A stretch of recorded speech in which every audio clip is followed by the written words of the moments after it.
സൂര്യഭഗവാൻ മാതാവാണ് കുന്തിദേവി എന്നറിഞ്ഞിട്ടും താൻ യുദ്ധം ചെയ്യേണ്ടത് സ്വന്തം സഹോദരങ്ങളോടാണ് എന്ന ചിന്ത മനസ്സിനെ മതിച്ചിട്ടും അതൊന്നും പുറത്തു കാണിക്കാതെ കർണനത സൂര്യഭഗവാന് അല്ല തന്റെ പിതാവിനെ ധ്യാനിച്ച് അവിടെ നിൽക്കുന്നു. സൂര്യഭഗവാനെ ധ്യാനിച്ചു നിൽക്കുന്ന കർണന്റെ അടുത്തേക്ക് അതാ ഒരാൾ നടന്നു വരികയാണ്. ഉത്തരീയം കൊണ്ട് തന്റെ ശിരസും മുഖവും ഒക്കെ ആരും കാണാത്ത വിധത്തിൽ മറച്ച് തന്നെ ആരെങ്കിലും കാണുന്നുണ്ടോ എന്ന് ശ്രദ്ധാപൂർവം എല്ലായിടത്തും നോക്കി ഒരു സ്ത്രീ കർണന്റെ അടുത്തേക്ക് അങ്ങനെ നടന്നു വരുന്നു. അതെ, കുന്തി മാതാവ് തന്നെ.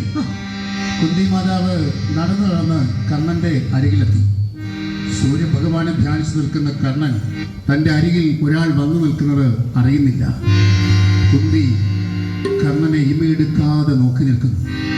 പ്രസവിച്ച മാത്രയിൽ താൻ ഉപേക്ഷിച്ച തന്റെ പൊന്നോമന പുത്രൻ സൂര്യഭഗവാൻ തന്റെ മുമ്പിൽ പ്രത്യക്ഷപ്പെട്ട അതേ രൂപസൗകുമാര്യത്തോടെ ഇന്ന് ആരാവർത്തം മുഴുവൻ ആരാധിക്കുന്ന വീരപുരുഷനായി ഇതാ മുമ്പിൽ നിൽക്കുന്നു.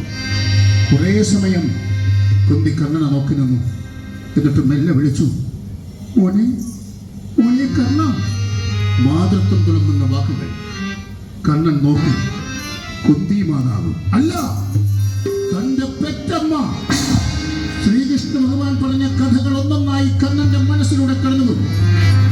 ഗോതമയുടെ അന്തപുരം, അശ്വനദി, ചന്ദൻ നദി, യമുനാ നദി, ഗംഗാ നദി, ചമ്പാപുരി, രാധയും അതിരുവനും, ആയുധാഭ്യാസ കളരി, സ്വയംവര മണ്ഡപം. ജീവിതത്തിൽ താൻ ഇന്നോളം ഏറ്റുവാങ്ങേണ്ടി വന്ന മുഴുവൻ അവഹേളനങ്ങൾക്കും കാരണം